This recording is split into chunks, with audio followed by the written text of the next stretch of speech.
My mind is set, my grind is set, my heart on ice cold. I'm only here to even the score. Whoa. My mind is set, my grind is set, my heart on ice cold. We down right now, but did it before. Whoa. See from here we going up. Made the call, I shown up. Now the game is sewn up. Say my name is blown up. We up, we up, we up, we up, we up, we up, we up, we up. See from here we going up. Made the call, I shown up. Now the game is sewn up. Say my name is blown up. We up, we up, we up, we up, we up, we up, we up, we up.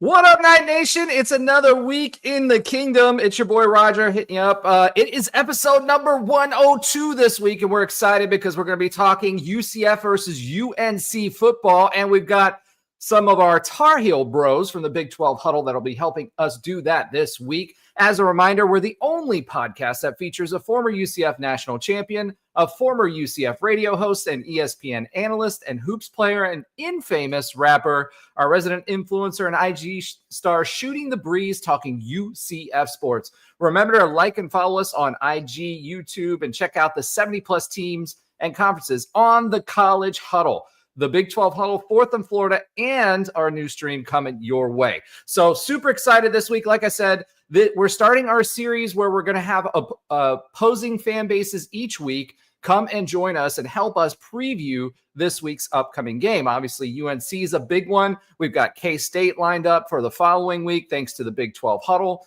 And we're super excited to talk about all of those things. So after we get done talking with the Heel Brothers, we'll do our own preview as well, sprinkle in some additional pieces of information from that. We're going to do our score predictions for this week. We've got some other UCF news. Obviously, we want to talk about Sean Clark. Prayers up to his family. So we'll give you a little bit more detail on that. The new game times have been released. We'll get your listener love section going, and then Alan will give us his stats of the week. So without further ado, let me bring on the crew. We're without Nobra this week, so Alan's going to have to give us the hair flip. Alan Levin, welcome back to the show. Let's see that hair flip. There it is. All right. Not quite as good as Nobra, but I'll take it. I'm glad to have you back this week, man. Glad to be back. What's going on? Oh, man, I'm excited. It's UNC week. Next to the stage, we have someone you all should know and do know, a man wearing an Atlanta Falcons hat to a UCF broadcast. I don't know what's going on with this. What's up, Alan? Get this guy right, man. What's he talking about? Florida Marlins. What's up, fellas? What you doing? Come on, I got to mess with y'all South Florida people. That's an OG Marlins hat right there. OG, man. It looks like I'm looking at you on a very small screen. It looks like an Atlanta hat when you're kind of faded out there. But welcome back. The Marlins logo is the best logo. I'm telling you. Throwback. Give me that big C for Cincinnati. All right. Next to the stage, last but not least, but always last, Josh Lazar. And he is buffering. So we're going to drop him off till he gets back to the stage. So let's go ahead and welcome our guests because he just dropped off. Two gentlemen from the Big 12 Huddle that we've come to know. So these guys cover the North Carolina athletics for the Big 12 Huddle. So we're excited to have them join us to the stage for the first time. We'll start with the other Alan. What's up, Alan? Alan. What's up, Alan? Alan. What's going on? Spider-Man meme. Yeah, exactly. Excited to have you to the stage. Thank you for joining us this week. And I'll be joining you this week as well on your podcast to preview the game. And then your heel brother, an actual brother, I believe. I'm not sure. Nathan, welcome back to the stage. I'm the other half. The other half of the Heel Brothers. Well, you guys kind of look alike, but one of you's younger. I don't know which one it is, so I'm not going to put it out there. Hey, Nathan. Nathan is we get up. I'll see y'all. But welcome to the show. I've actually been to campus. I've been actually in the stadium. One of the cool things I did was I did kind of a college tour when I was moving back down from Maryland to Florida. So I had this big U-Haul truck, and I traveled to all the different colleges. I went to Wake, I went to Duke, I went to UNC. I know that's a bad word for you guys, but I'm going to say it anyway because I went there. Georgia Tech, Auburn, bunch of different places. And so when I went to UNC, there was a couple of things that struck me. One, on campus itself, there's like this modern kind of architecture going on. I saw the bell tower. Then you've got like the older type brick style, more traditional type stuff. I got to go into the facilities. I wasn't allowed in the facilities. They were unlocked. So I walked around. So I went into the stadium. I went down on the field. I was that guy. So it was interesting for me because the stadium obviously was nice. You had the boxes around and the way the lighting's done. I hadn't seen that before in a stadium like that. So it was a nice stadium. It looked like it was it would be rocking if you get it full. So tell us a little bit about UNC football this year. Obviously, the big news for you guys is Bill Belichick and his girlfriend showing up to UNC.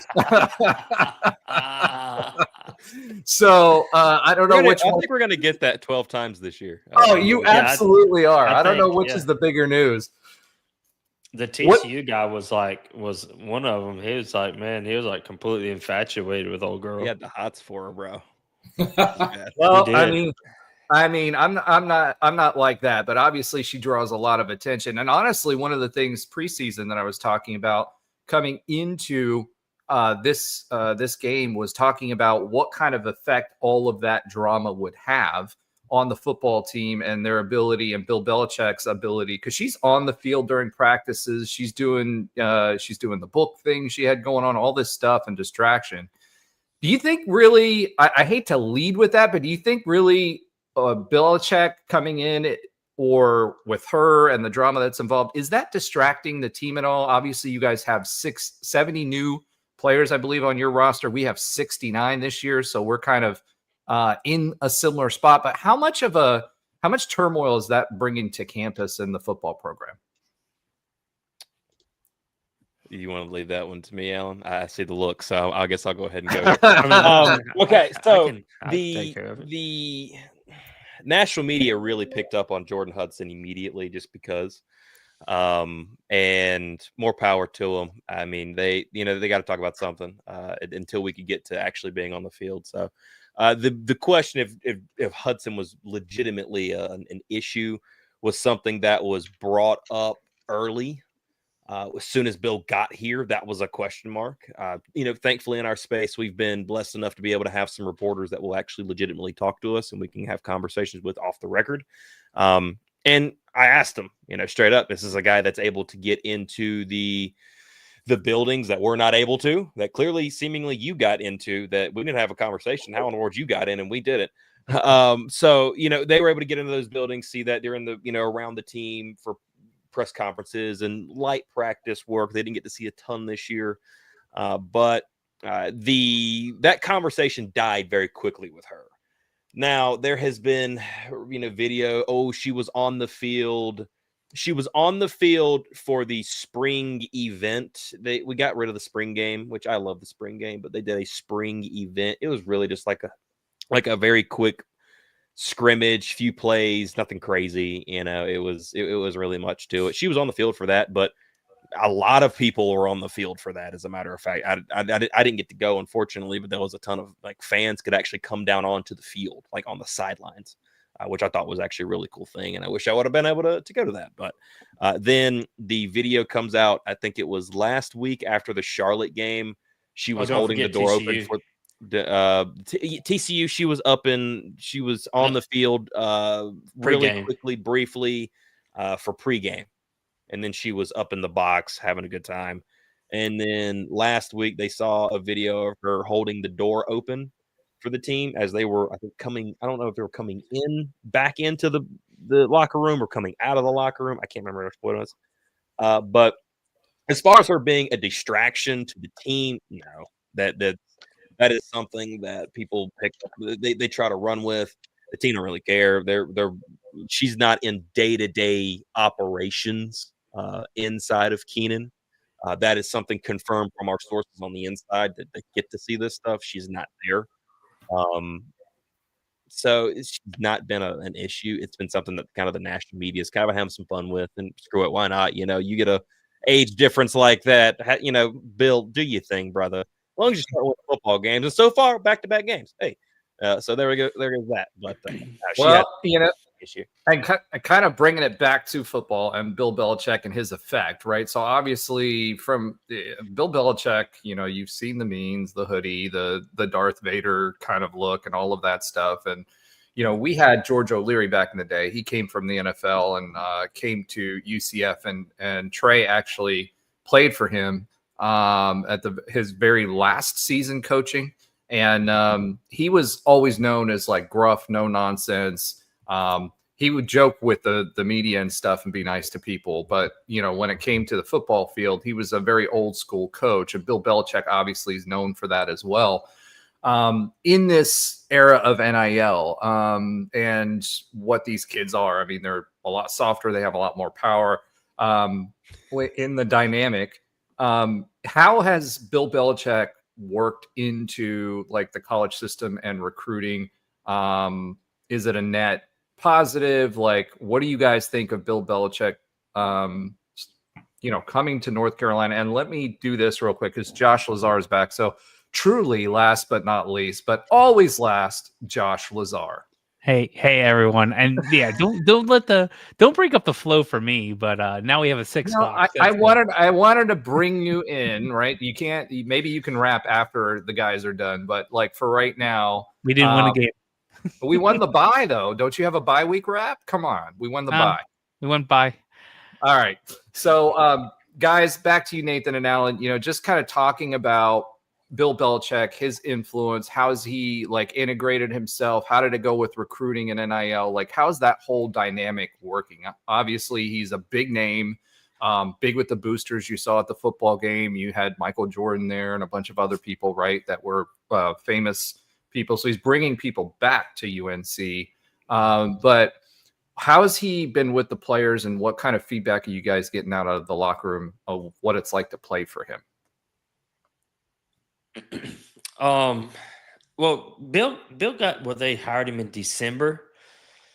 December. So by the time he hit the ground, that the first recruiting cycle had ended. Yeah. And that's when the majority of your higher end talent goes. I'm not saying we didn't get high end talent, because obviously we got Thaddeus Dixon, Kamari House, Andrew Simpson, and those are probably our 3 biggest recruiting names. So he was behind. We did bring, we brought in a ton of guys. The talent wise, where it stacks up against the first recruiting cycle, is probably a little less. So far, the 26 season and the 27 season recruiting classes, they're stacking up nicely. North Carolina's flipped a lot of guys. They flipped one from Tennessee, the leading tight end. His brothers came in this year with left Tennessee and came to North Carolina. His younger brother has been committed to Tennessee and flipped his commitment from Tennessee to North Carolina. So he's gotten traction in the 26 class, probably just for namesake. It's still kind of, the cows are still out of the pasture right now as far as, is this football team going to be any good this year? And, he's gotten some big in-state recruits so far in the 27 season, but he's recruiting all over the country. And I don't think he's having problems. And people said, Belichick ain't going to go to nobody's houses. Well, he's been to recruits' houses. Michael Lombardi, his general manager, he's going to handle, he brought him along. They're handling most of the NIL and, the money aspect. So that way Bill can just focus solely on coaching the team.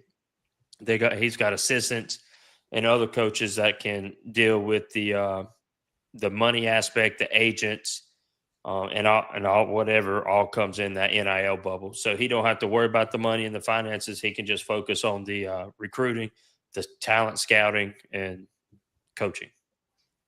So speaking of coaching, you've got 70 new players like we talked about, right? UCF's in a similar situation, 69 new players this year. We've been kind of getting our feet under us offensively. We've been playing a little bit of round robin with the quarterback situation, but it looks like we've settled on Taven, who was an Indiana transfer. For you guys, why don't you go through and let us know? I know offensively, it seems like you've got two quarterbacks. One's more of a like a pure passer type quarterback, and one is more of a run first type quarterback. So who do you expect to see on the field this weekend? And yeah, I know it's a big question. I've been kind of following along because one's got one leg basically, but it's a good passer, and the other one's will run on you. So tell us a little bit about who you expect and what you expect out of the offense, because that seems to be UNC's had a little challenge getting the offense started this year. So Gio Lopez is the one that you said is run first. So Gio Lopez is a quarterback that came in the last transfer portal window after the spring. He came in late from South Alabama, and obviously when you're coming in, the team's brand new to begin with. Before then, we had a couple of other quarterbacks that hit the portal. One of them being a guy in the name of Ryan Brown. You may know that name if you watch anything of Purdue football, because he's the Purdue quarterback. He came from Purdue to North Carolina in the fall transfer portal window, left in the spring after going through spring practice with us and everything. So he left, but Gio comes in. Gio, when he came in, the potential for him to be a really good quarterback is there. You go look at his tape from last year at South Alabama. This guy not only could run for sure, but the guy showed multiple times that he could throw the ball. I think he threw for, if I remember the numbers off the top of my head, he threw for 2,700 yards last year, and just a few interceptions. Had a top 30 QBR in the country, and was a really good player.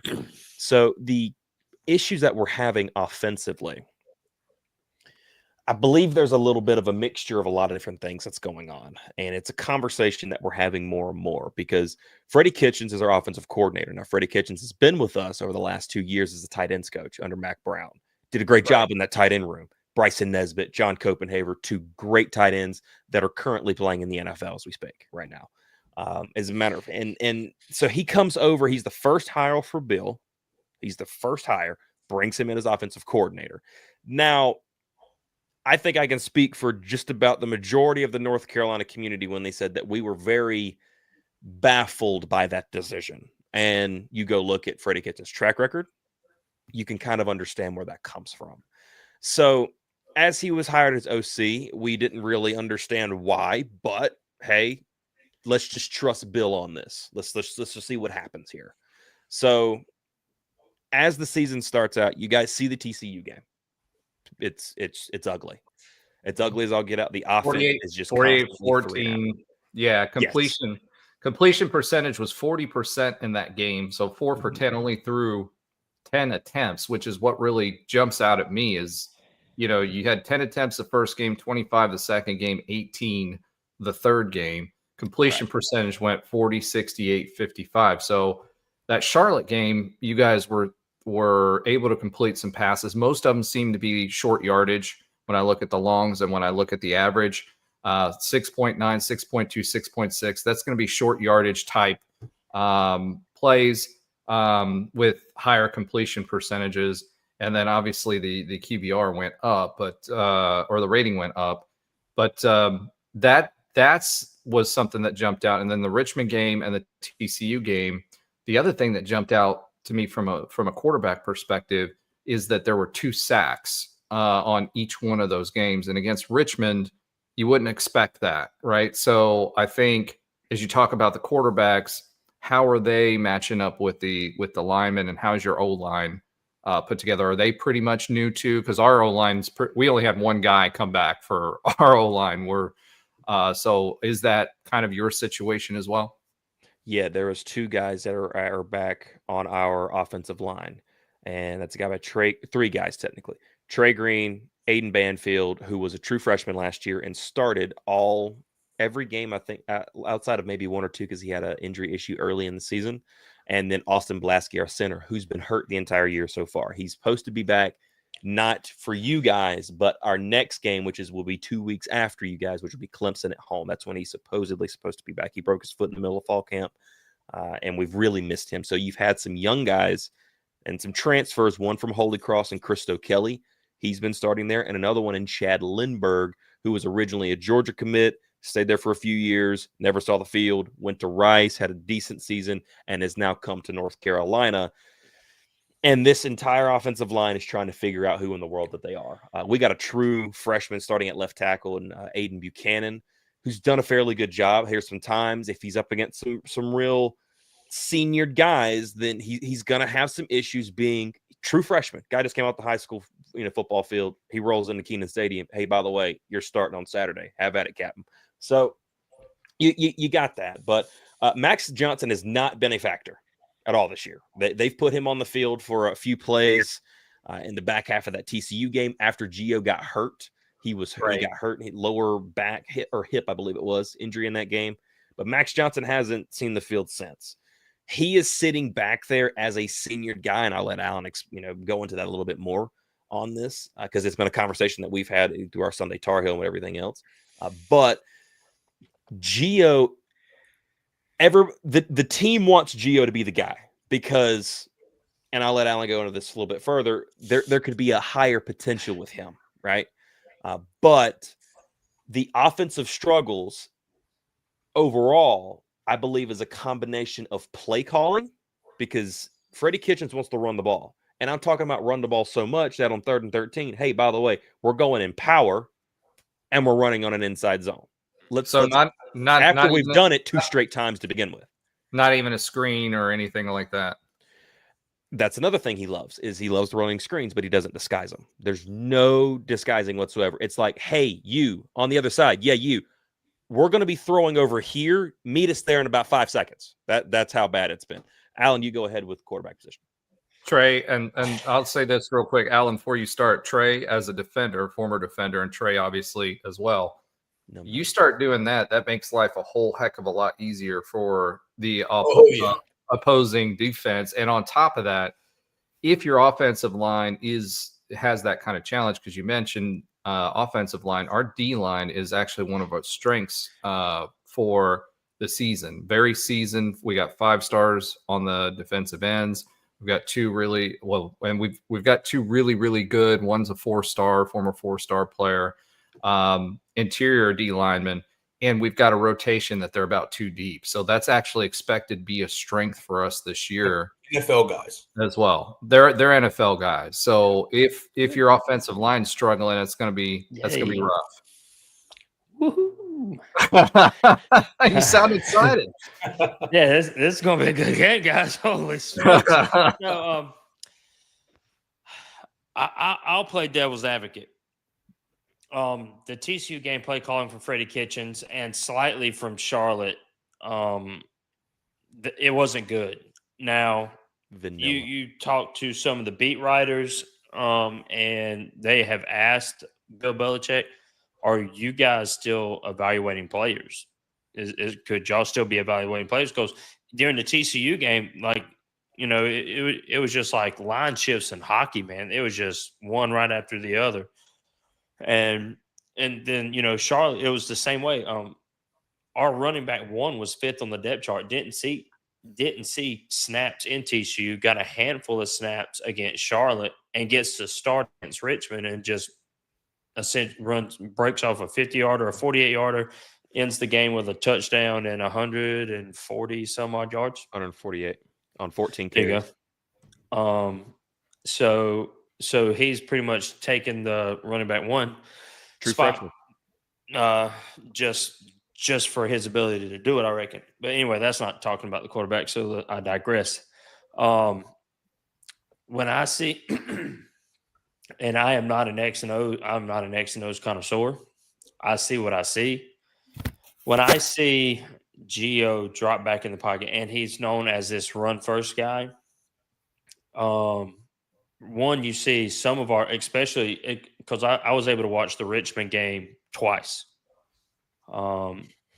And watching it the second time, you saw some of our receivers just running wide open, and he never sees him.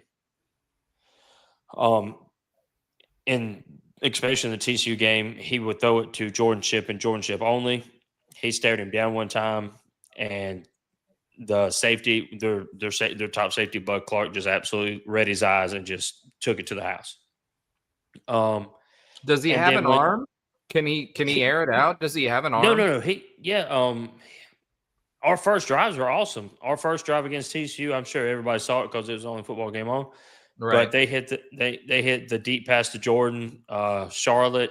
They hit the 50-some odd yarder to Chris Culliver for a touchdown. He overthrew Isaiah Johnson, who was wide open in the Richmond game. That was a long pass. So he's got the arm. He can really. I don't take nothing. He can really spin it. I'm not saying that he can't. He can really spin it. It's just there's something between the ears where he's not going through his progressions. It's like he gets on one guy, maybe he gets to the second, and then he has a decision to make whether do I run, do I throw it, do I run, do I throw it? And so far, it really hasn't been the right decision. I was reading one of his stats was his average snap to pass time is 3.8. Max Johnson's is 2.3. And they compared it to our rival CJ Bailey, who plays for NC State. His is 1.8. So what you're saying is UCF fans should hope Gio Lopez is behind center this coming weekend because if he takes that long, and all jokes aside, if he takes that long against this defensive line and these linebackers, he's going to have a long afternoon.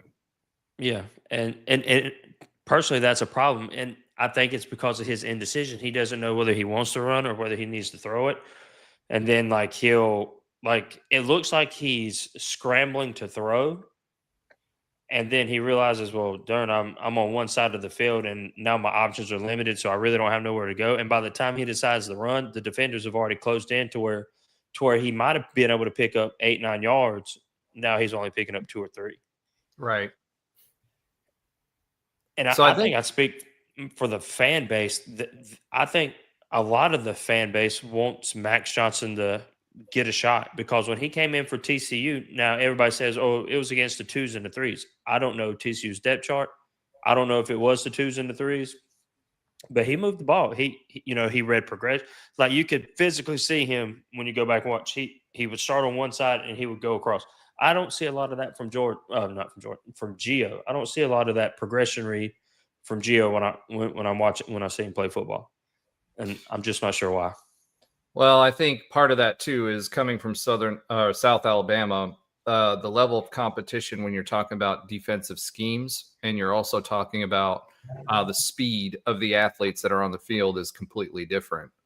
So that's a big part of that. He was a 3-star quarterback coming out of high school. His high school wasn't very visible.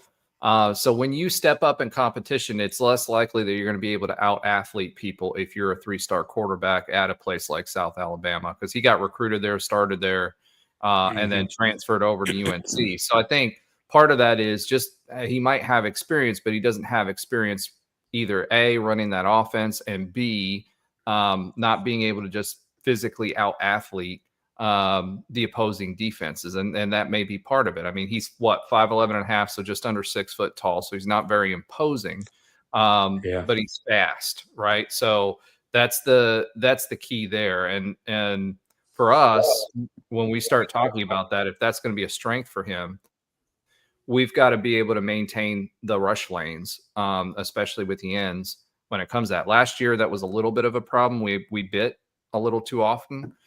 This year, it seems to have evened out. We're doing a lot better job of maintaining the edges. So if he does come in for UCF, we're going to be trying to funnel him and keep him back in the pocket and then funnel him to our interior lineman if we can get him there, or go for a sack. Yeah, so, that's if I was a betting man, they're going to roll Gio out first. I do not see any, unless he is hurt in practice this week. somehow, he pulls a hamstring doing something crazy or something. I don't know. Gio Lopez is going to be a quarterback one. Yeah, It's there's just no it's just how it's going to be. So if you And it's guys, like go ahead, finish your thoughts. It's like Nathan was saying, the floor with Max Johnson is significantly higher than the floor with Gio. But the coaching staff keeps saying the ceiling with Gio is much higher than the ceiling with Max. Max is lucky to be playing football. Like, honestly, Max is lucky to have a leg after, they were thinking about he was going to have his leg amputated after he shattered his femur. So the fact that he was even able to take snaps against TCU is mind blowing to me.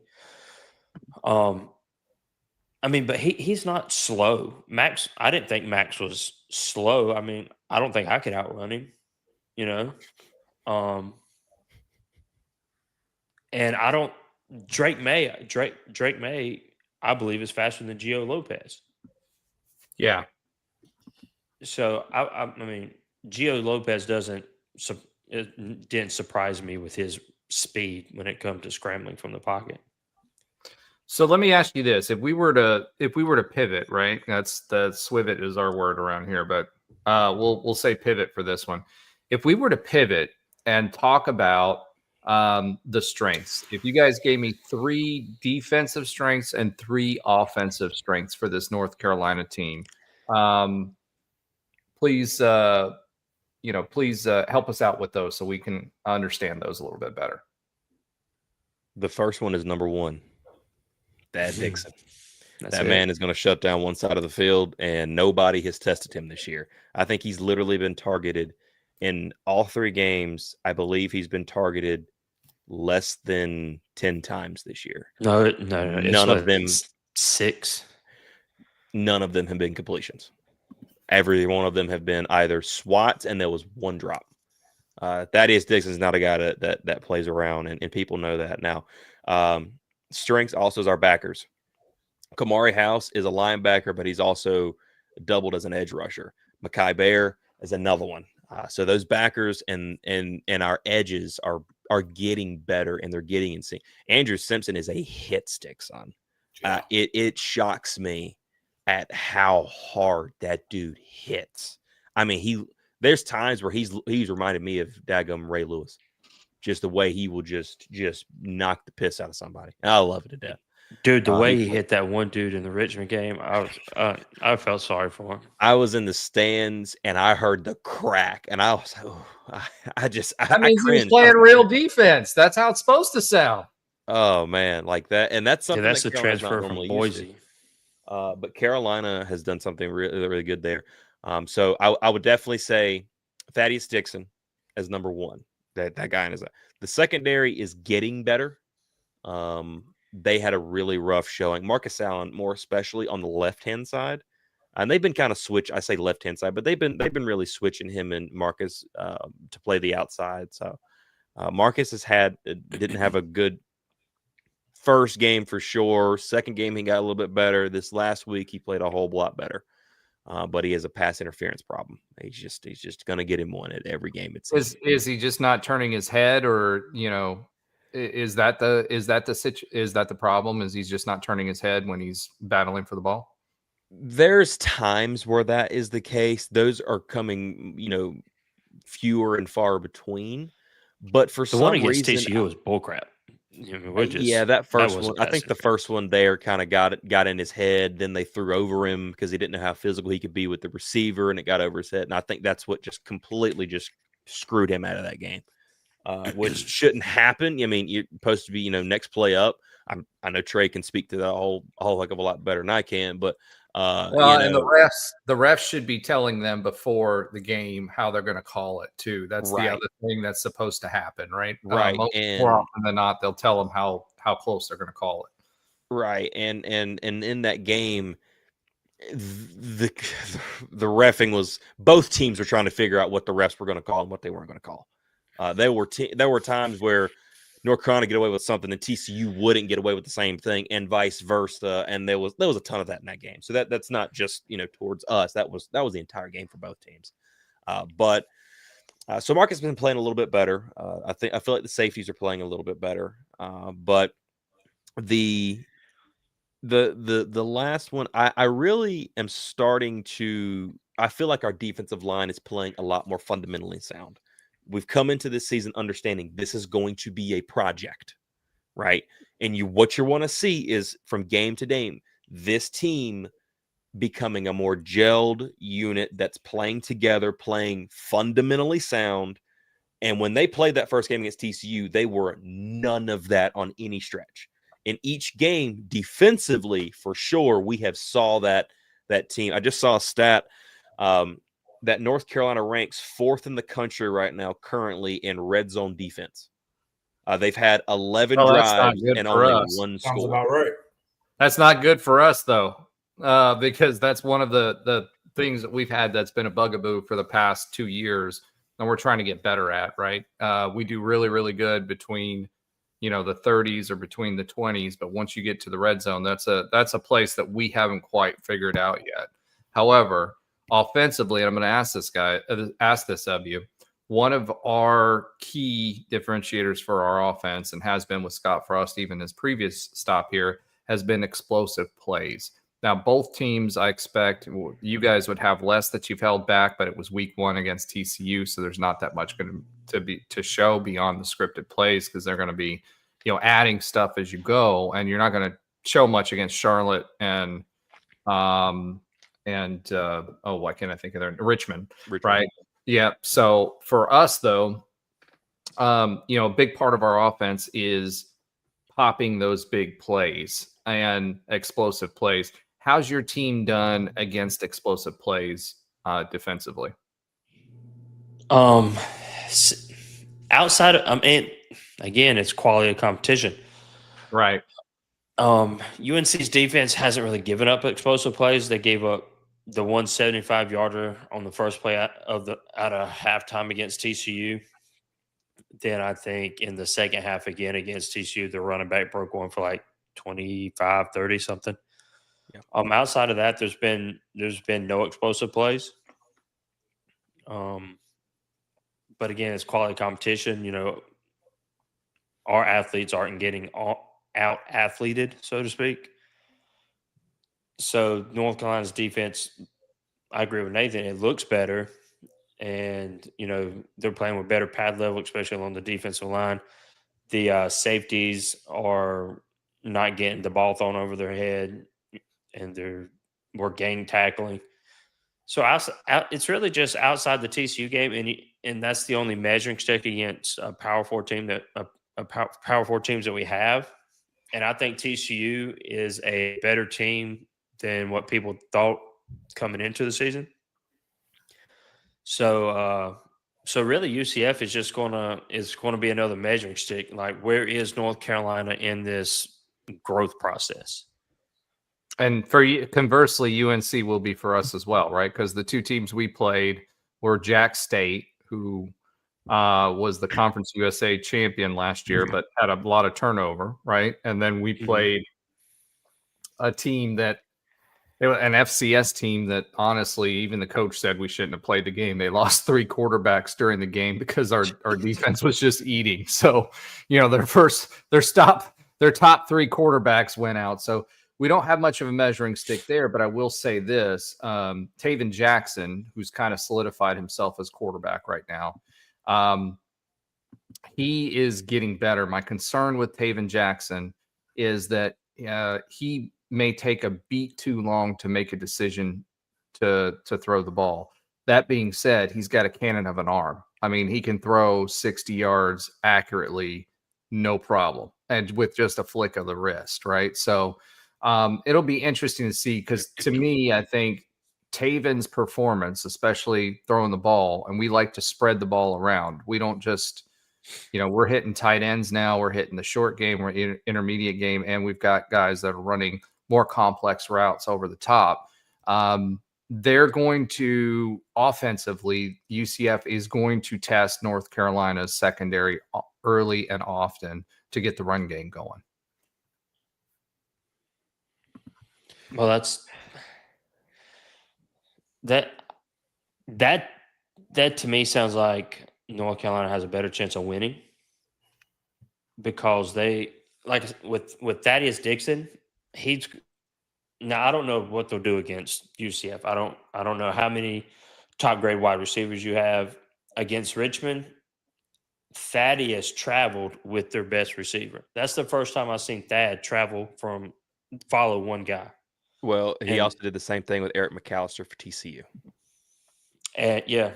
And that was the returner, and he got targeted once right before halftime. Thaddeus knocked it out of the air and looked at McAllister and wiggled his finger, and he never seen the ball again the rest of the game. Like, Hoover never even looked at him. Yeah, and that was his top target. All the other wide receivers were brand new. So he's a ball. We have a safety in Will Harvey. You know, he's a veteran guy. He's been there. He typically doesn't let stuff get over his head. Gavin Gibson, he's the guy. He's the other safety that we have. He a lot of times he'll come down in the run fits because he just likes to light people up. I've seen him make some big time hits on receivers who come across the middle. If our weakest cornerback is Marcus Allen, I'm pretty confident it'll just be it might be a battle of wills. And, Bill Belichick's always famous for making you play left-handed. So, yeah, Bill might roll out. And if y'all want to throw the ball over the field, he might roll out and nickel and make you run it on us all night and see if we can win that way. I'm not sure. Yeah, and that's I like our chances if you want to throw it at us. That's the interesting thing for us, right? We've traditionally had a strong running game. We've got two actually more than two really, really good backs. Jaden Nixon, Big 12 player of the week last week. I think he averaged something like 30 yards per carry. It's that's a good stat. Yeah. Well, he didn't get that. It's a real good stat. He touched the ball 9 times last game and scored on 3 of them. So I don't know what to tell you there, but he's a pretty good football player. He was a 4-star, went to OSU. He was behind their number 1 back who wasn't going anywhere and transferred and then ended up with us.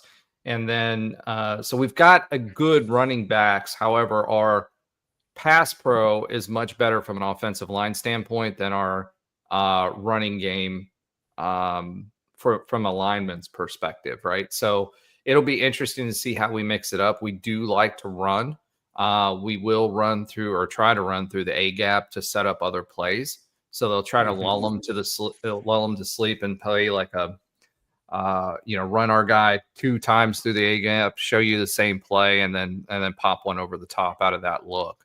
So for you guys, are you running 4-3 or 3-4? And how much blitzing have you seen? I imagine you're not going to see anything too complex against your last 2 teams, but what would you expect? Obviously, defense is Bill's wheelhouse.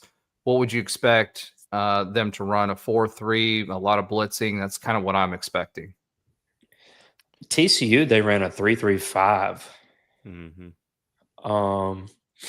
Wow, that's interesting. Richmond, I think. Yeah. Richmond, they switched it up. They were in 4-3. Yeah. And I'm pretty sure they've done it differently each game. Yeah, he's a personnel kind of guy. Depending on what you see that week, he's gonna match it. Like, he's not gonna be stubborn to, like, I'm running this is what I'm doing. He's never been that. It's been what does the opponent do? Like you said, he's gonna make you play left-handed. What does the opponent do best? All right, we're putting the personnel, we're running the defense to take away what they do best. Beat us with your curveball. That's his MO forever. And like you said, that's what he's been trying to do. The first 3 games. Like this Tar Heels team that I've watched, I'm like, he is trying to build the college version of the Patriots. Like that, that's exactly what he's trying to do. From you guys hinted like Freddie Kitchens. That's like he wants to build North Carolina. Trey, hold on. I'm Tim, sorry, I wasn't laughing at you, but he put this comment from Tim in Florida, and it just tripped me out. She is not an issue for the team. I promise. She is not on the sidelines during the game. She's You know, she's up. If she's there, she's in a box. She probably won't even be at the game. I would be surprised if she was at the game. Yeah, I mean, Well, I hope she is, and you know what? I hope she's a distraction. I'm just going to put that out there. Maybe you put her on our sideline this week, and maybe she's a distraction for our guys. That might be something Bill Belichick does. that could be a technique. I wouldn't put it past him. All right, so we talked a lot about defense. Obviously, that's a strength for y'all. Offensive strengths. If you just wanted to name 3 things, you know, what are 3 offensive strengths? Obviously, the running game, you guys have been leaning on that quite a bit. What are 3 offensive strengths if you just had to rattle them off? 1, 2, and 3. One being Jordan Shipp. That's going to be our wide receiver. That probably would give the cornerbacks the most trouble if Gio can see him. And the newly lamented running back 1, in my opinion, Damon June. His name's spelled demon, but his name is Damon. He runs like a demon. He is that hit the hole as fast. As soon as he took that first snap against Charlotte and he hit the hole, made one cut, and he was up the field in 9 yards. Now he is not the track speed guy. He's not that 10, 8, and 100 meters. That first run, he busted off for like 50, and he got drugged down at like the 15 yard line, the 15 or 20 yard line, 5 yard line. Mm-hmm. He got chased down from behind because he doesn't have the long speed. And then the second 40-yarder, he broke loose. He made one cut, and there was just nobody but green grass in front of him. So that would be my number 2. And I guess you would have to say Chris Culliver. I mean, he's the one that's been getting over the top the most. I can't say the offensive line because it's a question mark with due to all the injuries we've had. I can't say quarterback because I'd like to see the second stringer get a shot. And, you know, the tight ends that haven't caught but like 4 balls, and that was 5 balls, and 4 of them were caught Saturday. Yeah, so Mike says here, did UNC tell the ACC to turn off the weather control machine this time? So the joke is because of the hurricanes and Florence, Georgia Tech and UNC and all that fun stuff. So,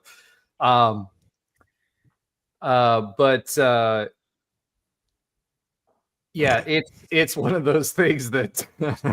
All right. Now, Defog is actually he knows his stuff. Like he's great, and I love. He needs to comment more, especially when it comes to the X's and O's kind of stuff when we get into that. But you know, I'm expecting this game to. I just want to see what Bill cooks up, right? Because I think with Bill Belichick joining the staff. And it's really interesting to me because I didn't realize that he had 3 different defensive schemes, which makes it real hard for us to game plan against offensively. So it's going to be interesting to see what happens with that. Let me ask you this. Is this season disappointing for you so far? Because it feels like from the national viewpoint, right? So not outside of the UNC bubble, that this has kind of been disappointing for y'all. Is that the case or no? Have you been listening to Paul Feinbaum? No, I don't actually. We hate that guy. No. We hate that guy. Seriously. It's okay. We do too. Paul Feinbaum is like, yeah. I made a video on how bad Paul Feinbaum is. Well, he's national terrible. Media has. We sent him cockroaches. Let's just put it that way, in a box in the mail. That's very good. Yeah. So that is very good. That is awesome, actually. I might send him a glitter bomb. You should do that. You should also send him something from one of those naughty sites or something like that because he can eat one. So go ahead. That's how strongly we feel about Paul Feinbaum around here. Oh man, I tell you. Anywho, the national media. Of course, all the hype was Bill Belichick's coming to college. Holy cow, here we go. The fan base is excited. there was definitely at times, and even I'm guilty of it for sure, is, you kind of get into it when you see Bill come to your team, you get excited, right? It's like, holy cow, like this dude. Do you? Does he not scare you? Isn't there like an aura around him where he walks by and just like the air turns cold or something happens there? No. We have been in his presence as of late, and he is actually a very nice human being. So yeah, he smiled at me when I asked him a question. He's not lying. That is true, actually. But anywho, that's part of our oxymoronic stat of the week. Bill Belichick smiles. That's it. Yeah. He gave me one of these, and that was it. And he was done. But anywho, so the national media ran with everything, thinking like, holy cow, here it comes. It's Monday night. It's Labor Day. TCU's coming to town. Keenan Stadium, the first time Chapel Bill is going to be in action live and in person. Here we go. Here's the thing. How is he going to do? Can he get North Carolina to the we all heard the storylines, right? They have to understand where this team was, the turnover that happened, the UNC culture that has to be broken, right? There's 70 brand new players. North Carolina is very well known for they can give you all the hype in the world. Think about North Carolina outside of last year, which last year quarterback situation bad, third string quarterback, a whole deal. North Carolina's in the top 10, 15 every year. But then they step on a landmine and their whole season blows up. How does that consistently keep happening? How do we keep getting close to that mountaintop and just plummeting like a sack of rocks? How do we get rid of that? I'll have the answer for you for that. It's culture. It's the same thing that happened under Gus Malzahn here, right? That's something we talk about all the time, right? So Scott Frost, Coach Hype, those guys before, they built up that culture off of the back of Coach George O'Leary. That was a bridge year, and Trey speaks to this all the time. No, I'm serious. You have Coach O'Leary, who's a hard-nosed football guy. You have Scott Frost, who comes on as more a player's coach kind of guy, right? And he lets them loose. So you get all the skills that come from a hard-nosed coach, right? Okay, I want to be specific about hand placement. I want to make sure that your footwork is perfect and all of that stuff. And then you come and you have Scott Frost come in who makes it fun, right? But it's all about the heartbeat of the team and playing for each other and all that stuff. And our question was, with Scott Frost coming in, what was he going to be able to do to revive that in the NIL era? So, you guys are just now seeing that comment. I left it up there until I was waiting for you. No. I like Defalk. I was gonna say, man, I'm liking Defalk, and then the second comment came up. And he started talking about LeBron being the GOAT, and I like LeBron, the basketball player. Alan knows this, right? Cavaliers fan, Golden State fan. There we go. But yeah, listen, my brother. Yeah, Jordan. Listen, we're not going to bring that. That's a side quest for us. For basketball season, we'll bring that back up, Defalk. But I will tell you this right now, Jordan, and maybe I'm showing my age at 44, but Jordan is number one, always will be. And Kobe's a close second. I'm 25. I'll back you up. Let's go. Yeah, Kobe's a close second. It doesn't matter whether it's UNC or not. It's just that man was phenomenal. Yeah. So, my brother. I will ask you this. Mike says, how do you feel the UNC fan base will travel to the game? Because it's Orlando, and there's a big fan base down here already. That's the thing. There's a the Duke and UNC alumni groups in the Central Florida area are pretty big, and I know competitors and all that, but like that whole area just. It's big down here, especially in the legal area where I'm a part of. Tons down here. I honestly, there's a big contingent in Atlanta. They have the Atlanta Rams Club, whatever. I mean, I guess it just depends on how well you guys sell it out. I'm sure there'll be, the usual family and friends. It'll be sold out. Our season tickets have been sold out for 3-4 years longer. in a row. So it'll be a question from availability perspective. Unfortunately, our stadium, how much does Keenan seat?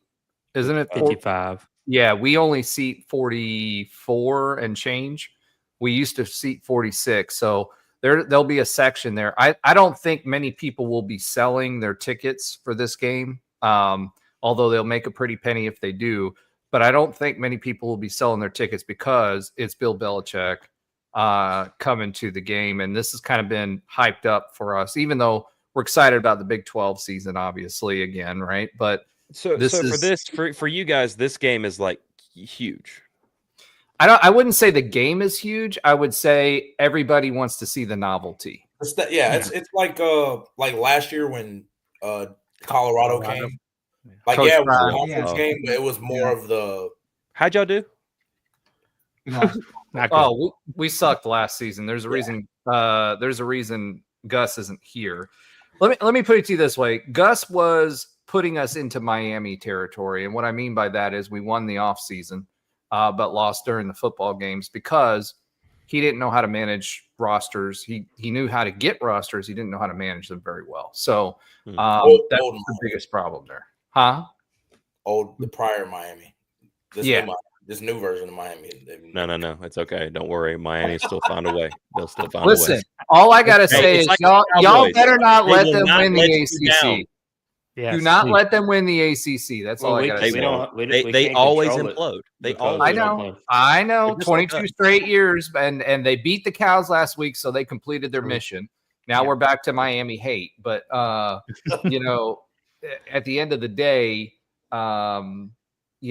just don't let them win. That's the last thing we need is Miami fans being even more boisterous than they are coming into the season. They're going to win the championship every year based on their recruiting class, and then they fall on their face. And the savior for the ACC with respect to Miami is Mario Cristobal, because his decision making is questionable at best.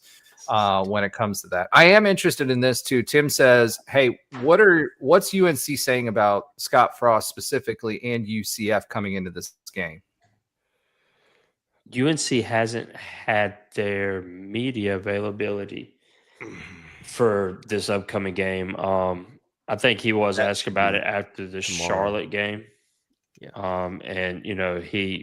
Belichick, being the steward of the game and the historian, what he did say about Scott Frost was, great coach, had that program at the top during his tenure there, and nothing but he's not going to give nobody.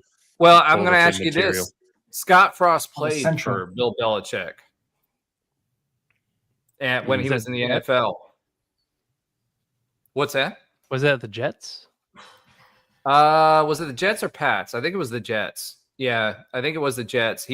Scott Frost played on defense, actually, believe it or not. He was a safety, yeah.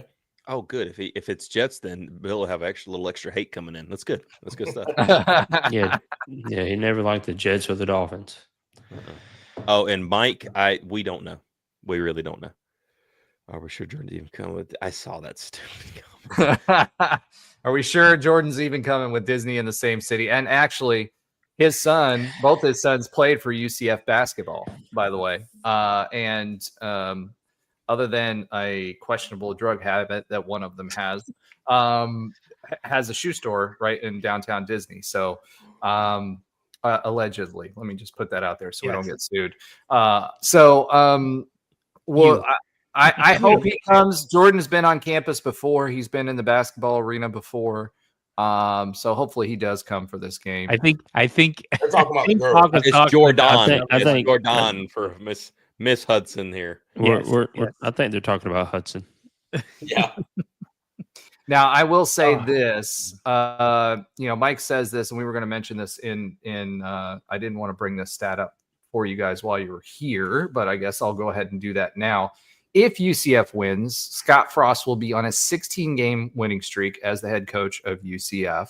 If UNC wins this game, this will be their first ever win over a Big 12 team. Currently, you're on a 7-game losing streak, all coming from double digits. So basically, you guys have lost every game against the Big 12 by double digits. Obviously, we hope to keep that going. No offense.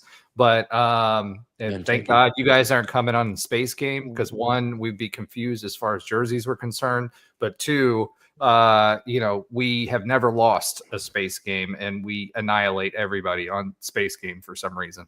So, from your guys' perspective, though, I think what the fans were asking was more like, what do the fans think of UCF and perceive UCF as a team coming into this game from UNC's perspective? I'll let you take that one, Nathan. I don't really know how to answer that one. I mean, I don't think these teams play enough to have an opinion, like to have a familiarity with each other. Well, it wouldn't matter. They're both new teams with new head coaches on either side, as far as that's concerned. I think the question is like, what's the perception? The perception that you walk into this Carolina, team and think it's like a cakewalk. Like, oh, it's just UCF. Like, is it like, does the average fan even realize we're in the Big 12? Or are they still kind of confusing us with USF? We're the little brother to Florida University of Miami. Hey, we don't say that. West, the University of West, the directionally challenged but school. They're not going to know that that's what it's called. So, like, I know, but wait, don't say it, man. Just don't say it. It's illegal. Throw your flag, Josh. I know you have flags over there. Throw it at Al. Other room. Oh man. So Carolina, when it's always been talked about North Carolina facing up against UCF and everything, Carolina they recognize that UCF has been very successful, over its tenure, right? Over, for a while now, the last couple of decades, they've been really successful. 2017 being the height of that, right? And Carolina has always understood that there's never been a UCF USF like thing there, but no, Jesus Christ. Hey man, you unlocked the demon, bro. I mean, you told him to start commenting more, and now go outside and have a cigarette, brother. Just have a cigarette, man. Oh man, this is great. He's just coming with off heat. Sorry, I had to put it up there. That was just too funny not to. The hard-hitting journalism over here. Right.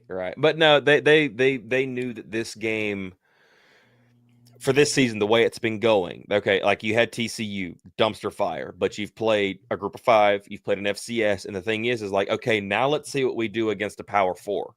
Yeah, that is the conversation. Like, hey, we've been stacking a couple of games. We're looking better each game. How does that level up now to your first Power 4 since you got obliterated and looked horrible? So they look at this game as a very good test for them moving forward, because another test to see where they are, because guess what? After you guys, we got a bye week, but then we got Clemson coming to town. And but Clemson's going to be pissed when they get here. Clemson sucks, though. I've been saying it all season long, and they proved it again last week. They won by the skin of their teeth on the other 2 games they played. Honestly, I'd be surprised. Game for UNC, though. What's that? Doesn't mean it's not a tough game for them, though. For UNC, I'm not saying it's. I'm not saying it's catch Clemson when they're pissed, and then they take it out on us, and we get mad about it. So I don't care. When Clemson was bad a couple of years ago, and they only won 9 games after the bowl, they were pissed off, and they took it out on us, and it was a bad day. So well, it's not like the convicts versus Catholics kind of thing, but I'm just thinking the evil force with Bill Belichick on the one side, and then you got Dabo Swinney on the other side. I don't know, man. He's praying about it. I don't know what's going on with that. I think it's like good versus evil in that game. But Clemson, I'm telling you right now, Clemson to me is a very beatable team. If I want to see what you guys do against us. Obviously, we're kind of using you as a measuring stick as well, right? We got K-State after that. K-State has not been good. I was singing their praises and expecting Kleeman and Avery Johnson to do much better than they have this season. I was expecting Avery Johnson to be special, right? But he's not. He's not playing well at all. So UNC for us is a measuring stick as well, because we finally got Taven Jackson in the as QB1. And kind of like you guys, Taven Jackson, he came in late, right? And for him to he didn't even start. He wasn't our starter game 1. And our starter got hurt. But Taven Jackson can spin the ball. He just needs reps. So it'll be interesting to see if he's had enough reps to play against Power 4 competition. He did well at Indiana as in a backup role when he had to come in. He did well at his previous stop in a backup role when he came in, but now he's got the team, and it'll be interesting to see how well he does against a Power 4 defense, especially one run by Bill Belichick. That's the one thing that I think people are undervaluing with the whole Belichick thing, because I didn't expect it to go well for UNC, to be honest. I've been talking about that since preseason. Under Belichick, it would take at least a season to kind of figure it out. But it'll be interesting to me to see how he does against y'all's defense. That's going to be the game to me. If he has turnover, then it's going to be tough because you guys can run the ball fairly well. You've shown that, right? So the question is going to be, can you get turnovers? Are we going to make mistakes? If we play mistake-free football, I think it's going to be a long day for UNC, unfortunately, especially if we get ahead early. We like to do that. So we're going to try to pounce early. If we can get ahead early, I don't know if you guys have the horses on offense to be able to catch up. So that's going to be the big thing for you. Who do you expect to win this game? I'm going to ask you that straight up. We're not hedging points. We're not doing anything else. Who do you expect to win this game? And I know that you're North Carolina guys, so I would expect you to say North Carolina. But realistically, if neither one of us were fans of the teams that we are, how would you evaluate this game, and who would you expect to win? It's going to be a good tough battle competition, but I'm going to say Carolina in a tough one. All right, yeah. Alan too. And when we did our preseason prediction, I was looking at the Big 12 rankings. Of course, we had TCU coming in first, and it showed UCF was predicted in the bottom 25%. I'm not sure how many teams, but it was closer to the bottom than to the top. I'm not trying to throw shade. I'm not going to pretend. I have not. Our expectations were low coming into the season because we were bringing Scott Frost in and we were blowing up our roster, right? We knew we were going to do that because Scott Frost plays a different brand of football. And so we were expecting that. So our expectations, our high was a bowl season this season. That was what our expectations were. Yeah. I do think that, and part of that is because our quarterback situation has been in flux for years. I mean, we haven't had a quarterback start and finish a season since Mackenzie Milton did it in 2017. So that's been our biggest bugaboo.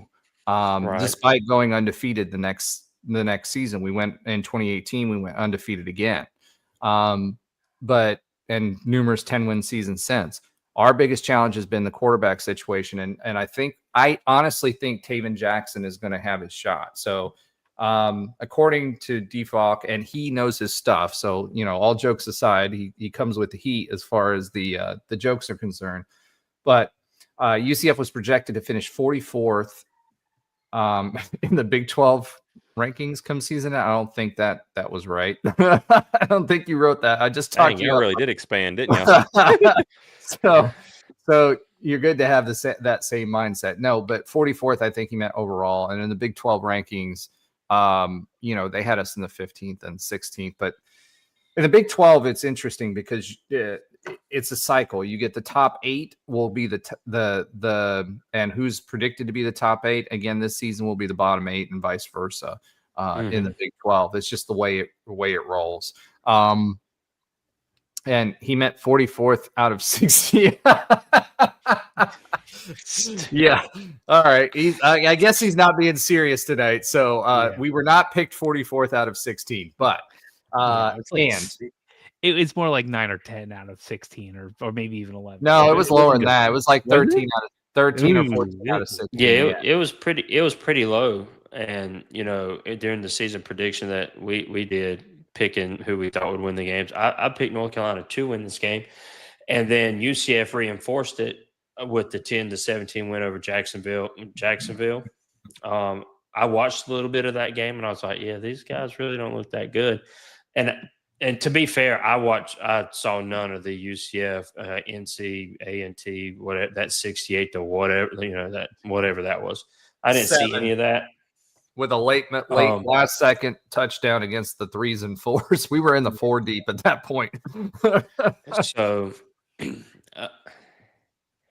now that I've seen the offensive struggles North Carolina has, if Bill Belichick can get that defense to drag UCF down into the mud with us, I like North Carolina's chances. But like you said, if UCF can get out early and another thing, if UCF gets out early 14, 20 points, 20-3, 20-6, and Gio struggling, I'd be interested to see if they pull Gio and let Max try to bring us back. That's just neither here nor there. You would have to. Yeah, at that point, because he's the better passer. Yeah, because then the script would be in. You would understand that this is what this is at that point. And that's the conversation we were having on Sunday Tar Heel. Is like, if Gio is struggling extremely bad, and it's not because of play calling, it's because of just just times for him, then you've got to make the switch. It's just got to happen. Yeah, I think to Mike's point here, I think we had the wrong quarterback. We've been talking about that from the very beginning. We had the wrong quarterback playing quarterback 1, to be frank.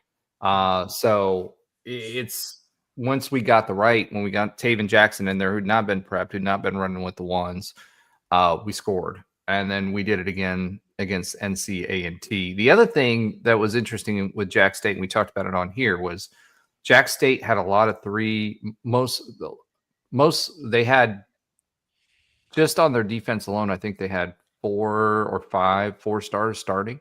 So this wasn't a traditional Conference USA Jack State type team. And they usually have a winning football tradition. That being said, our problem was the offense. And once we got Taven Jackson in there and got him comfortable. So to me, this is the biggest test of whether Taven Jackson can be successful versus P4 opponents or not, right? So that's the biggest piece of it for me. If the game's in the 20s, I'll say UNC. If it gets to 30, it's going to be UCF. I just don't have enough confidence in UNC in what they've showed so far to score 30, even though they put up 41 against Richmond, but that's not the same. Yeah. Richmond's definitely not, just like NCNT isn't UNC either. Okay, so let me go ahead and we got 2 more quick questions for you. What do you expect, unless the audience has something else? What do you like Jello shots and whatever? What do you expect for the rest of the season for UNC? Are you guys like what's your range as far as wins are concerned? Outside of FSU and Miami, FSU's on a tear this year. Miami's on a tear. Everybody else kind of looks mediocre to me. Georgia Tech. Let me take that back. Georgia Tech's playing really, really well. Former UCF head coach or offensive line coach Brent Key has the reins there and seems to have them on a roll. Who else? What do you expect for the rest of the season for UNC? For me, it's one game at a time. Seriously, is this like? And honestly, a lot's going to be learned Saturday. Okay. Do you guys see this as year 0 for Belichick, or do you think this is going to help you evaluate the success of his tenure? That's the best way I can say this. For the young guys that are playing, I do believe that this year is going to be the start to see how the culture is starting to shift. Because 70 brand new players, there's 70 brand new players that aren't used to North Carolina culture, aren't used to that UNC step on a landmine, can do great the first 6 games, and then the back half of the season just fall off a cliff. They're not indoctrinated with that. There's only a couple of players that are back, from the Mac Brown era. So how does this team do throughout the season? How do they play? How do they continue to get better? Do they continue to get better? And that all starts really Saturday. You know, we've done what we needed to do the last 2 weeks. Now let's take it to P4 because it's the easiest competition is done. It's out the way. It's only up from here. All right. So Tim says, what are the concerns about the current coaching staff knowing that Chapel Bill brought in all his buddies? Yeah, I mean, Bill, and he brought his son, defense coordinator, who was at Washington. Washington had a pretty good defense. It's the strength of their team last year. It's not like his son is just a half-wit and just got tagged on because, hey, come on, we're just gonna you're just gonna come with me because you can do this sorta, but you're my son and whatever. UNC really went all in on football. You think about UNC, you're thinking about a basketball program. They're paying Bill $10 million-ish dollars. I'm not sure the exact salary for Steve. They're paying him Saban money. Let's just put it that way. Yeah. I'm not sure what the DC is paying. I'm not sold on Freddie Kitchens being the offensive coordinator. That's still to be determined. I'm not whatever Belichick saw in him, he saw. Now, going forward, I guess we'll just see. And that's the only Mike Lombardi I have issues for. That's it. Mike Lombardi, he's been with Bill for longer than anybody. So what better guy to bring with you to the program to handle all your NIL deals, your recruiting, and all of that than the guy that's been doing it on your NFL rosters for eons. He knows he knows the money game and all that inside and out. So I don't think anybody's concerned about the coaching staff per se. We say buddies. People got to have something to say. Is his son head coach in waiting? No. There is. I'm just no saying. Head coach. Everybody's like, "Oh, it's in the contract. It's in the contract." North Carolina published the contract. All the beat writers have the contract. They went over it line by line. Nowhere is Steve Belichick mentioned in once I retire, he gets the program. Now, I will preface that by saying this. If Steve comes in here and can form a top 20, top 25 defense year in and year out, UNC is successful, Bill Belichick decides to retire for good, or everybody says, he's 17 wins, 16 wins from Don Shula's record in the NFL. Yeah, something like that. I'm not. When his 3 or 4 years is up, if he wants to go to the NFL, and somebody from the NFL is like, "Hey, come over here. We're established. Come get your wins." You want to go, and we're in a good spot. And Steve has done a fantastic job with the defense. By all means, come in, take over the team. I have no problem with that. And if you want to go chase Don Shula, go get it, big boy. I mean, to me, you're the greatest coach of all time. Anyway, I mean, I never liked him. I never liked him when he was coaching the Patriots. I never liked Tom Brady when he was on the Patriots, but I loved Tom Brady when he went to the Bucs. And I've learned to appreciate Bill Belichick because somebody that can win that many Super Bowls with a head, and you can say it's Brady, you can say it's whatever. He still won 6 in the daggone games. It's a system. He was known for his system and his players. Julian Edelman and all those guys. That was the perfect example of that, right? So he's a CEO. So I think long term, Bill Belichick may be able to use his resources properly, but right now, you guys are in the same situation that we are. All right, so I'm going to ask you one other thing about this. Is there any type of specific stadium food that anybody needs to get when they're in Keenan? BYU has or Utah has ski shots. BYU has cougar tails. Is there anything specific at Keenan that people? I walked the concourse, which was covered and it was nice, and I saw all those areas. But what is there any specific food they should get when they're at Keenan? Okay, 2 things, and I got told this. One of them's brand new this year. Okay. But I got told this by I usher at the games this year, and so I get to talk to all the nice old heads that come through there and they know the place very well. So I've heard one thing. Do you guys like BLTs? Yes. Merritt's evidently is like the spot. I was told about this because I saw They people put like, at least 12 slices of bacon on there. 'Cause Yes. If you don't put 12 slices Yes. of bacon, it's not worth it. yes, it is Okay. a massive amount of bacon on a BLT. And I saw people eating them. And I've been going to games for 4 or 5 years now. And when I saw people, I looked at my usher partner because there's 2 in a tunnel. I said, dude, man, everybody's having one of these Merit sandwiches. He says, wait a minute. You ain't ever had one, have you? I said, no, I haven't. He says, dude. And sure enough, as fans were coming by, they heard this and they stopped and had a lecture with me for like 10 minutes as they were telling me about these Merit sandwiches. So Merit's is the number 1. Number 2 is a brand new thing that they started this year. And it's on the dessert side of things, but it is a donut ice cream sandwich. It's 2 donuts with ice cream in the middle and there's sprinkles over the top. That is the deal. Like that thing is legit and it is big and it looks really cool. Awesome. Tim, I'm just going to say this. A BLT without the bacon, lettuce, and tomato is toast. I hate to tell you that. There's mayo there. There's mayo. It's a mayo sandwich. It's a mayo sandwich. Maybe add some ketchup on there to spice it up, but that's not a BLT. Bro. That's okay. All right. I eat my BLTs with bacon and cheese. And There that's you go. I don't mind There you cheese. go. Just He's bacon. not a vegetable person.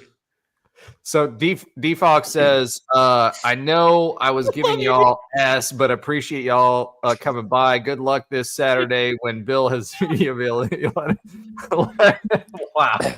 Let him know the game. You know what, Default? You know what? Wow. I don't know what you guys do over here, but if you guys don't have a watch party, be sure and tune in over at the Hill Brothers. We're going to be doing a watch party. He'll we're be gonna doing do a watch party. I'll for be at that. the You beach. guys can, he'll be at the beach, just chilling out, having a good time. I will be doing the watch party, having a good time. You guys are more than welcome to come out if you guys aren't doing one. Well, if you guys are doing it virtually, I might stop by. But Absolutely.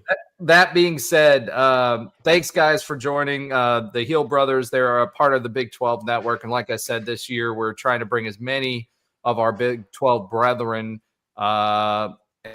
and our College Huddle brethren on and Big 12 brethren on to be able to talk about games as they come along. UNC, we've had a checkered past with you guys as far as being able to play football games, so I'm just glad we're going to be able to play this one because it looks like Hurricanes. Hurricane season's finally going to let us play this one. As I Do say y'all that, come I'm back to knocking us on next wood. What's that? Are y'all coming to us next year? No, 2027. No, 2027. Yeah, it's a little 27, it's okay. a little further out. But I will be making that trip, so hopefully I can tailgate with you guys. Just so you know, UCF fans know how to tailgate. We're learning. I did see a $42 ticket in the bounce house for Saturday. You know, it's if I wasn't going to the beach. You know, I mean, I guess I could still come to the beach. I don't know. Well, you could absolutely come down here and hang out. There's plenty of beaches in Florida. I live literally 2 miles away from one, and I got a quarter mile behind me. So we've got plenty of beaches. You're more than welcome to come. Thank you for doing this. I'm looking forward to doing it with you. No, this has been a blast. I just hope we can have as much fun on our show as we had on you guys'. Well, I don't know if y'all do it live, but I'd be happy to try to field any Jello questions from your fans if they have any. Oh yeah, the problem is our head coach is jacked in high crap. That's a little different For a guy that's never subbed, I tell you, bro. Man, I'm telling you, you have found a diamond with this guy. He's great. Dude. No, he's a great dude. Like I've known Default That is for a years. So. diamond. Yeah. Oh, no. man. Hey, listen, this is the thing about UCF. I would like to see him and Ron. I want to see him and Ron to get together. That would be awesome. Him and Ron would be I can- hilarious. They'll meet behind Taco Bell. I don't know, but let me put it to you this way: UCF fans are honestly a good group of people. We love to tailgate. We love to have fun. So I'm excited to come up to UNC. It'll be my second trip to UNC. So I hope to meet with y'all up there and maybe tailgate. But if y'all come down here, there's plenty. One thing we know how to do in the South, and you know this, and especially in Florida, is we know how to tailgate. So you're more than welcome. And we appreciate y'all coming on and being good sports. I hope to return the favor here later this week. So all of you that are viewing or are going to watch this later, you can watch me get roasted by the UNC fans later on this week if you want to do that. So thank you so much for coming on. Y'all are welcome to hang out. We are going to give a little bit of hour, because we try to keep it under 2 hours. We're going to give a little bit of our feedback on the game. So if y'all want to listen to that, you're happy to join or stay on and contribute. If not, really appreciate you coming on here and hanging out with us for a little bit. And by the way, how can people find you? Yeah. Oh, they can go to any of our platforms. We're on YouTube, Twitter, Facebook, Instagram, and also on TikTok as well. All of them are the same, Heel Brothers. That is us. We go during the football season. We started our scouting report last year, which is what you're going to be on with us, where we have a visitor from another team, whether podcast, College Huddle. We've had reporters on. Alan was able to get like the director of football on for Richmond last week, which is director of football communications, Christian. Boom, there you go. Travis. Is he also the AD at Richmond? I'm just asking. No, he's not. No, but you would think. He's like their sideline reporter too. No, I'm just kidding. Christian, I apologize if you say that. That's is his name Jordan as well? I'm just going to ask. No. Jordon. No. It's Christian. He was a solid guy. I will give him that. Last minute, invited us up to communication. Richmond too. That's awesome. Yeah, said he could get us in the stadium and show us around. Yeah, absolutely. But it's just Hill Brothers. We're on all those different platforms. On MySpace. Jesus Christ, D-Falk. I hope to see you on Saturday, brother. That's awesome. Man. For those of you that aren't viewing this and are listening on the podcast, D-Falk says Heel Brothers aren't on MySpace ? Figured since that was the last time UNC was good, maybe y'all still used it. I don't think MySpace was invented last time UNC was good, to be honest. No, it wasn't. That was the 90s, brother. UNC was good in the 90s. Yeah. So I will say this, for those of you that are listening on the pod, you've got to watch this back, because the comments back and forth was pretty awesome. So but yeah, thank you guys. And like I said, if you guys want to hang out, if not, you're more than welcome to dip out, but I'll see you guys a little later this week. Absolutely, man. I gotta go knock out some videos. So I appreciate the time. Appreciate all the comments. Yeah, I got a 1-year-old that you may or may not have seen that was standing right here wanting something to drink. You should listen. If you got a 1-year-old, you got to put it on camera. You can't do that and not put them on camera. Hold on, pause. Hold on. He was. He's using our vernacular. Pause. No, it's not that pause. Yeah, it's not that pause. You're right. It's not that pause. There's a I will say, pause. Alan, this sure. Anytime someone says something that's a double entendre or could be taken that way, in juvenile minds, we always say pause. So I'm just going to put it out that way. Yeah.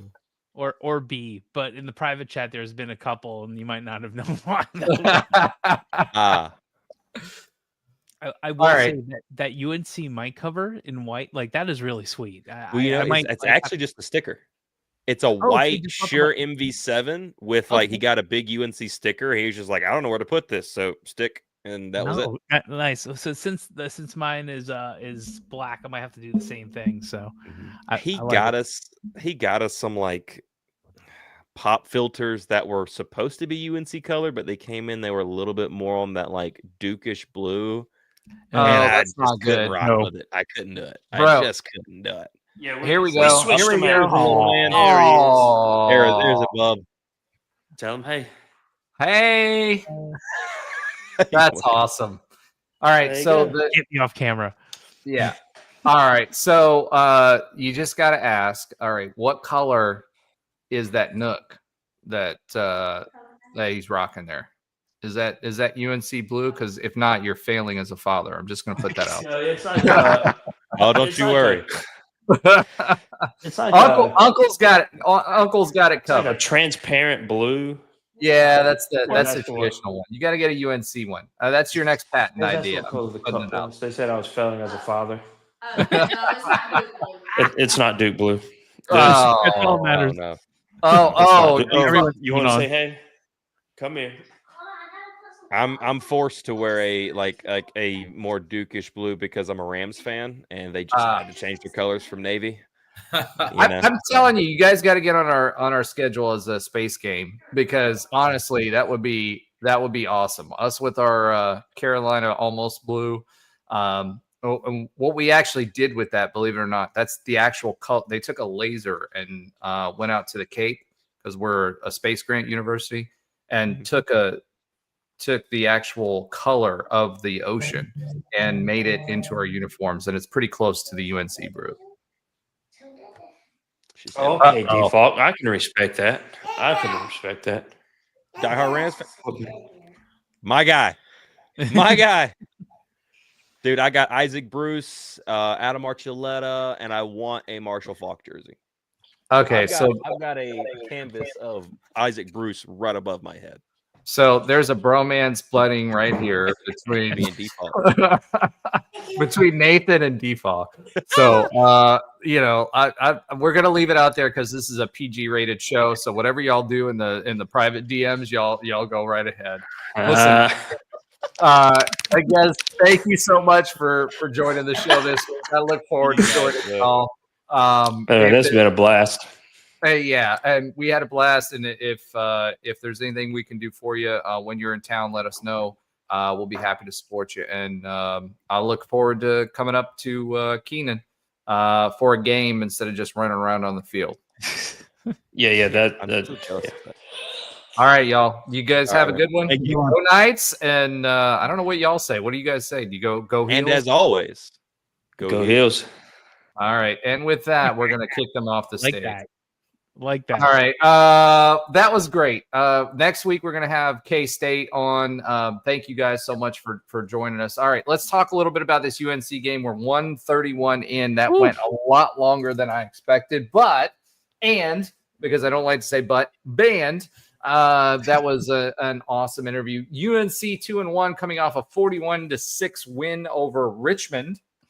They beat Charlotte 20-3 the week before, and TCU trounced them.